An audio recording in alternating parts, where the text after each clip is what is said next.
Hello there and welcome to the latest episode of TSAtv Newsdesk from the people at TheSixthAxis.com, bringing you all the news from the week ending October 13th, 2013. We'll kick off this week's show with a couple of new-ish Vita games. Last year's movie tie-in game The Amazing Spiderman is coming to the portable before the end of the year with added touch and gyro controls. The US get it on November 19th for $40, but details for this side of the pond are yet to be confirmed. Future Lab are upgrading their PlayStation mobile title Surge to a full Vita downloadable game, bringing plenty of additions and changes in the process, with a release due next year. SOMA is the new sci-fi themed horror title from Amnesia the Dark Descent developers Frictional Games, coming to PC and PS4 in 2015, and Triad Wars is a mysterious new entry in the Sleeping Dogs franchise, on the way from original team at United Front Games.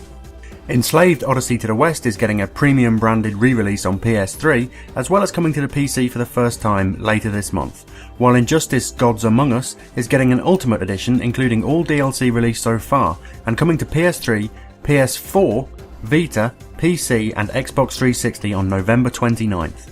Oh, and there's a new Android microconsole too, this time called M.O.J.O and coming from peripheral maker Mad Catz. It launches on December the 10th for a pricey £219.99. Elsewhere, PS3 exclusive Square Enix RPG Drakengard 3 is coming to the West in 2014 following the Japanese release this December.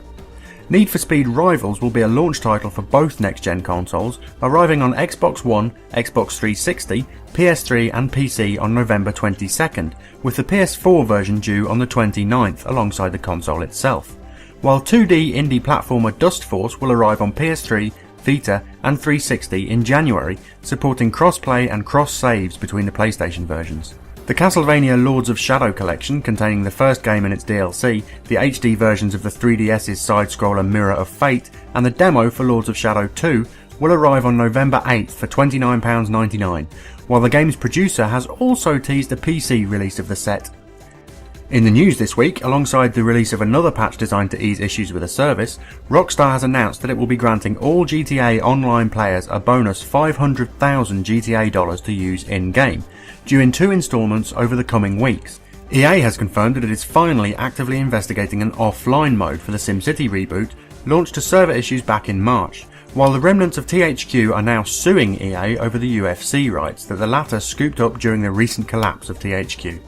Square Enix has announced a new collaboration with crowdfunding platform Indiegogo. Collective, as it is known, will allow anyone to pitch their own game ideas and vote on others, with the company looking to back the most successful. The company is even looking for concepts for games based on dormant IDOS IPs through the service. Dungeon Defenders 2 developers Trendy Entertainment have decided to drop the announced MOBA-style competitive mode that was to be the core of the sequel, instead choosing to focus on the co-op tower defense gameplay of the original.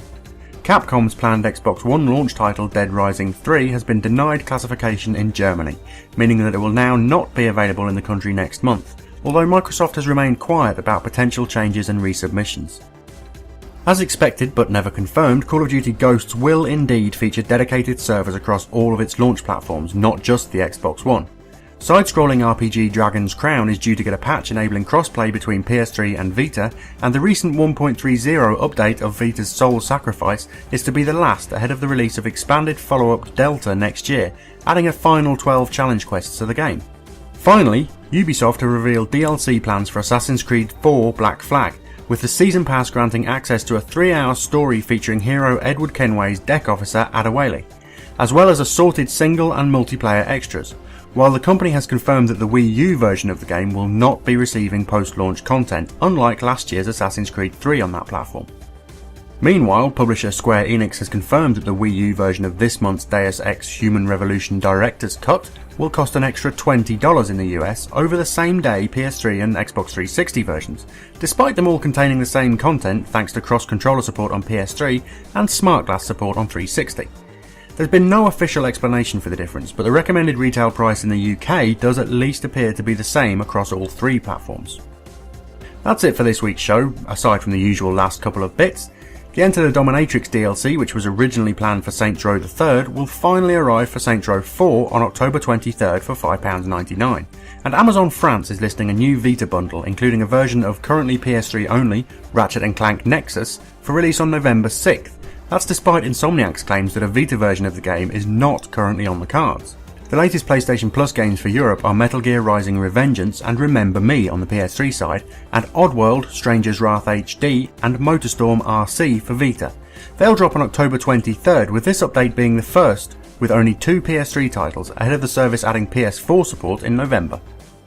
Head over to TheSixthAxis.com to read more on all these stories, as well as a review of Worms Revolution Extreme for Vita, a preview of Ratchet & Clank Nexus for PS3, a glimpse at the first 5 minutes of Bioshock Infinite's Burial at Sea DLC, as well as talk of a ditched 2005 launch for the PS3, and original plans to bundle the PlayStation 4 camera with every console. To get all the news delivered straight to you, follow us on Twitter, and why not even like us on Facebook while you're there. We'll be back next week with more Newsdesk, but until then, thanks for watching.